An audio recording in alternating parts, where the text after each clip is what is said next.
Bonjour à tous, c'est Alexis Duro. Bienvenue sur mon podcast, le podcast des gens qui s'en battent les couilles du regard des autres. Alors aujourd'hui, dans ce podcast, je voudrais te parler de la pénurie d'essence, puisque, effectivement, moi qui roule tous les jours, j'ai besoin de mettre du gasoil dans ma voiture. Et pourquoi, exactement, moi pour l'instant, je ne suis pas touché par ça, étant donné que j'ai pris mes dispositions. Je fais des réserves de gasoil dans mon garage. Donc j'ai toujours un petit peu d'essence dans des bidons. Parce qu'en fait, ce que je fais, c'est qu'à chaque fois que je vais faire le plein, je mets 5 ou 6 litres en plus de mon plein dans un bidon. Dans un bidon. Du coup, je les entasse dans mon garage. Et comme ça, au cas où, au moment venu, si j'en ai besoin, je peux m'en servir et je suis pas touché si y a quelque chose, une grève ou qu'à un moment donné il n'y a plus d'essence.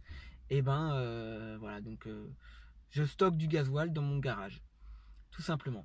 Et pour l'instant, j'ai toujours pas eu besoin de taper dedans, étant donné que comme j'habite à la campagne, c'est ça l'avantage.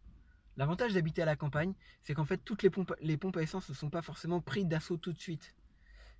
Du coup, ça permet d'avoir une marge, c'est-à-dire que de pouvoir arriver tout de suite dès que la pompe a été approvisionnée, parce qu'elle n'est pas tout de suite prise d'assaut par les gens.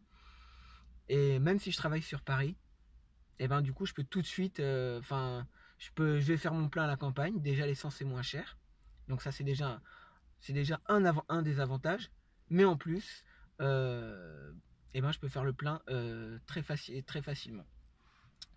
Voilà, donc pour l'instant, j'ai économisé pas grand chose, j'ai économisé peut-être 40 litres, j'ai peut-être 40 litres d'avance. Là, j'ai pu aller faire le plein ce matin sans être obligé de taper dans la réserve que j'ai dans le garage. Ce qui est pas négligeable étant donné que ça commence à être un peu le merdier un peu partout. Mais bon, tout à l'heure, quand je vais partir au boulot et que je vais voir sur la route tous les gens qui vont faire la queue et qui vont galérer comme des connards, que je vais voir sur la route, là la route elle va être dégagée puisque les gens ils auront plus d'essence, donc je pourrai rouler tranquille. Et donc voilà. Non, donc je voulais juste te faire partager des petites astuces comme ça que tu peux mettre en pratique si toi aussi t'as pas envie de te retrouver dans la merde. Voilà.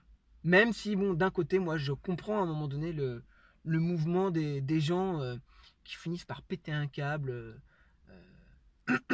C'est quelque chose que je comprends effectivement que je sais pas si c'est une grève utile, mais en tout cas ça fait chier un peu le gouvernement et c'est vrai que voilà. Même si je ne suis pas convaincu que ça aboutisse vraiment à quelque chose, étant donné qu'on a des gouvernements qui sont têtus et bornés et que ce qu'il faudrait pour les remettre en place, il faudrait les virer dehors à coups de pompe dans le cul, il faudrait les virer des postes importants, parce que nous avons des élites corrompues. Enfin bref, c'est pas le sujet, on va peut-être pas parler politique. Mais voilà, en tout cas, moi je suis soulagé de pouvoir rouler tranquillement. Voilà, écoute, si cette vidéo t'a plu, n'hésite pas à mettre un petit pouce bleu et mettre un petit commentaire dans la vidéo. Sur ce, moi je te dis à demain, et surtout, reste un gland. Ou alors serre-toi-en du gland.